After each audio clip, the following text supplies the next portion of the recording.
The GFF is asking for support in order to reach to the World Cup. GFF ambassador Tanya Lee Perkins, a familiar face to all of us in the football circle. She's responsible for driving sponsorship and getting funding for the JFF. And she's saying that the financial support of corporate Jamaica and other stakeholders is needed to keep the campaign going. Now, if you have good memory, last year in April, Robert Bailey did an article in The Observer saying that Dennis Strong is stating that the GFF need $500 million for World Cup qualification campaign. Now Tanya is reiterating the fact that the budget, which is $3 million US, approximately 480 million, 20 million short of the 500, so far they've only gotten 280 million. Now, for the average football fan who do not understand the financial side of football, that would seem to be a lot of money, and you'll be saying, if they have $280 million already so far, what is the problem? Okay, let me break down what the problem is. The first elephant in the room is that the JFF doesn't only sponsor or should I say take care of the senior men national football team. For the JFF, there's 14 teams across both gender, male and female, that they have to take care of. That would include the men and women senior team, the men and women under 20 team, the men and women under 17 teams.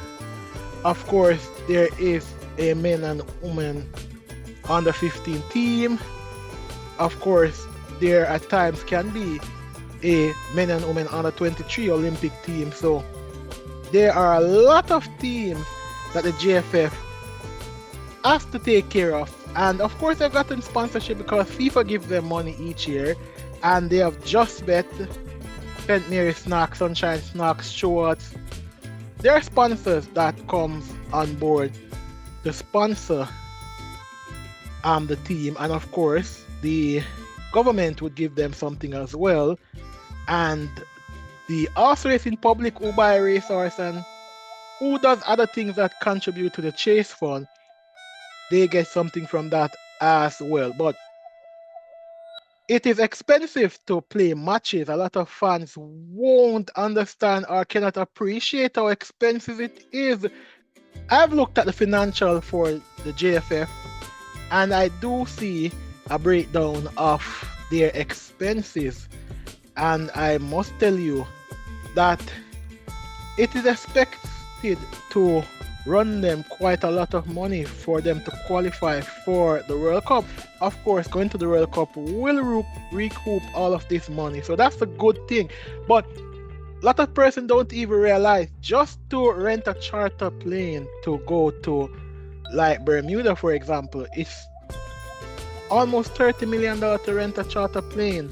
And of course, if you were to buy a plane ticket instead, it would still run you quite a lot of money. I've heard a lot of fans, when you tell them how much this costs, they'll tell you that, oh, you can buy this in Bungle Pack, you can do this, you can do that, blah blah blah. But having known individuals who are close to the process, I can tell you it's not as simple as persons make it out to be. Because first of all, some of the players, they don't travel regular flights like regular people. And I say this to say, you cannot really expect someone to fly from England to Jamaica and be sitting in the regular part of the plane, and not because they're hype or they're prim and proper, but sometimes these persons have niggles and they need the extra leg room in order to stretch their leg out so that they can be able to be injury free. Of course, some of the time, some of the players will spend their own money. Leon Bailey said they have done it in the past, and I know at least one other player who have done it in the past but haven't said it publicly, that they'll spend their own money to upgrade their plane ticket. So for a regular match day, for example, if you have 20 players coming from England, the JFF will have to buy tickets for those 20 persons to come from England. And remember now, these 20 persons are not coming from the same location.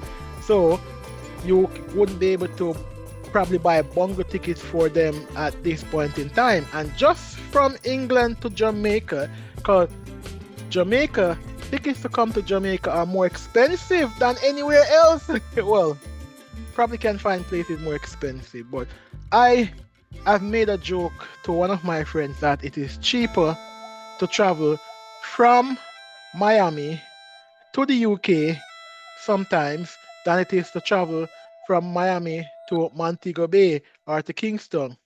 Check it out if you think I'm joking. But yeah, tickets are expensive, and just a ticket, if you look right now on Google Ticket from London, for example, to Kingston, one ticket from London to Kingston right now, plane ticket, will cost you over $1,000. And remember, these are the regular tickets we're speaking about. We aren't even reaching the upgraded ticket as yet. And of course, you know that these tickets have to be return tickets. So that's one. And remember now, if you're doing this for 20 persons, you are looking at 20,000 already. So, and then when these tickets upgrade, you're looking at 4 million. And then of course, for a home match or away match, the players have to go into the hotels, and the hotels are not that cheap. Of course, the good thing is that they're able to get players that are able to room together, so that reduce the amount of rooms that you would need. But of course, there'll be people like Leon Bailey who wants his own room. And of course, you'll have to buy food to prepare for the players, because you want to ensure that they're eating healthy and all of that. So it's not cheap in order to facilitate the process, in order to get the team going towards the World Cup. It is rather expensive. And remember now that you're doing this not just for the senior team, you're doing it for the other 13 teams across both genders. The good thing is that outside of the men and women senior team, you won't have to worry about upgraded tickets for the players or getting private jet for the players. You can get regular tickets for them, which still comes at a cost, but it would come at a cheaper cost. And of course, you won't have to put, say, an under 17 team in an hotel. You can just get a facility, rent a facility, and you can have them boarding there. But of course, you also have to pay the men and the senior women team as well. A lot of persons don't even know this.